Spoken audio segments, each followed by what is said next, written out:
Hey, what's going on guys, my name is Brad, welcome back to the channel, welcome back to another Duel Links video. Today we are going to be farming Yugi Muto at level 40. I've got the deck up on the left hand side right now.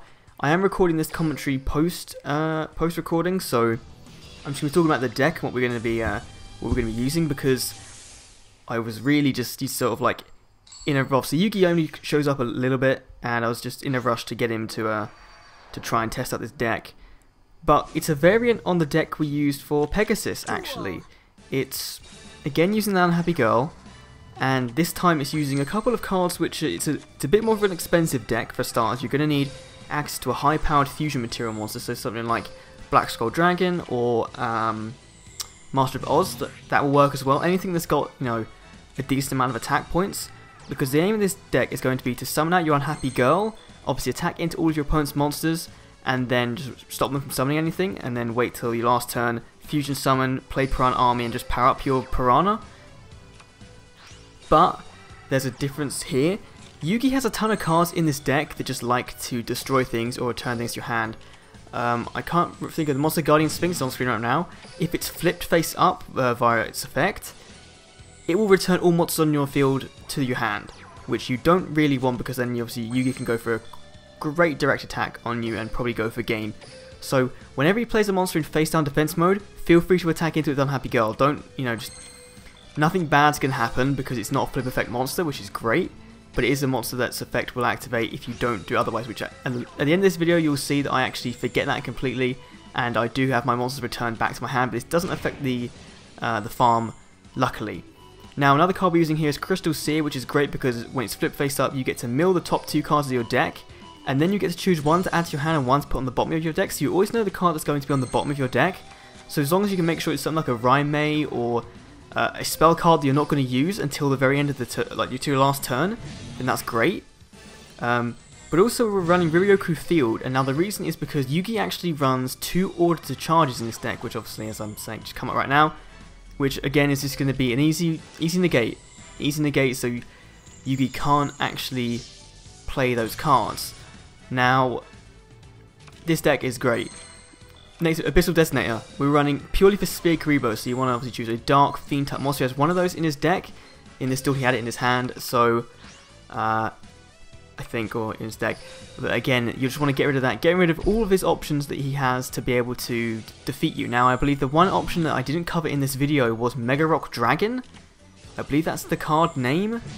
Now this guy, I believe, if I just look it up quickly, I believe he gets a certain amount of attack points for every rock monster in your graveyard, or in a Yugi's graveyard, that is. I believe it's like 700 points for every monster in the graveyard. Let me have a look. This card cannot be special summoned, so by removing a player rock type monster from your graveyard, the original attack and defense is a number of rock type monsters you remove when you special summon this card times 700 points. So as long as Yugi's field is full up at the start, you'll be fine, because obviously if he just keeps sending rock monsters to the graveyard via the end of turn, you know, discard draw thing, then his Mega Rock Dragon is going to be more powerful enough to just wipe you out in one turn, assuming you can get it to that many attack points. But from the times I've encountered him, he hasn't been able to get Mega Rock Dragon up that strong, so it shouldn't be too much of an issue for you guys to work around. But again, there we go, another Riryoku into order to charge, and that's really it for this farming deck. It's pretty simple. It's very similar to the ones we've been using in the past. You have Rai-Mei in there so you can search out for Unhappy Girl. We have Crystal Seer just so we can ensure that our final draw is going to be what we want it to be, and also so we can at least just draw into something new. Here I'm debating whether to use Summon Skull or not. We wait until our next turn, because we do draw into Red Eyes, and Red Eyes is going to allow us to go for that Black Skull Dragon. I believe I didn't summon it this turn. I believe it might be on the next turn, or we're quite close to the end of the duel. Yeah, we've got 2 cards left in the deck. So that one right there that he set, that was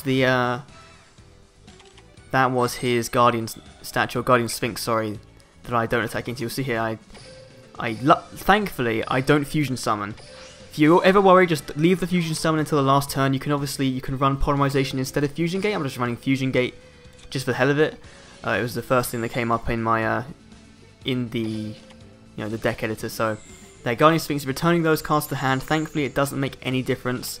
He's going to get a little bit of attack damage on me, but not enough to deal 3,000. Thankfully. And now we can just go for a massive play. You know, we can start by summoning our Piranha Army. We can then use the Fusion Gate to Fusion Summon out our Black Skull Dragon. We're still going to be getting the bonus because we did manage to summon Red Eyes out. Unfortunately, Red Eyes isn't a Prismatic for me. I don't think I have any Prismatic cards in this deck, so I don't get the Prismatic bonus, but obviously if I did, then the farming will be higher. And of course we do have the Yugi, the 1000 free point event, so this definitely helps the deck out to reach that 8k mark. Without it, I believe it would get 7.4k, because we get 8.4k at the end of this farm. Again, Riryoku is going to be used on our Black Skull Dragon. And then obviously we're going to be using Gifted the Martyr because this deck doesn't require Union Attack, which is fantastic. And Gifted the Martyr just lets you tribute that guy, and it'll gain the original attack points, which is amazing. So there we go, 5,500 or whatever that was. Direct attack for 12,000 points of damage. Pretty easy farm. As long as Yugi's deck doesn't change, this will be the same for the whole event. But we see here, 8.4k, we get 2 Magnet Warriors, and that's it. No super rare cards for us this time, or ultra rares. But that's going to be it for today's Duel Links video. Hopefully you guys have enjoyed. Feel free to leave a like and a comment if you did. Thanks for watching, and I will see you all in the next one. See you then.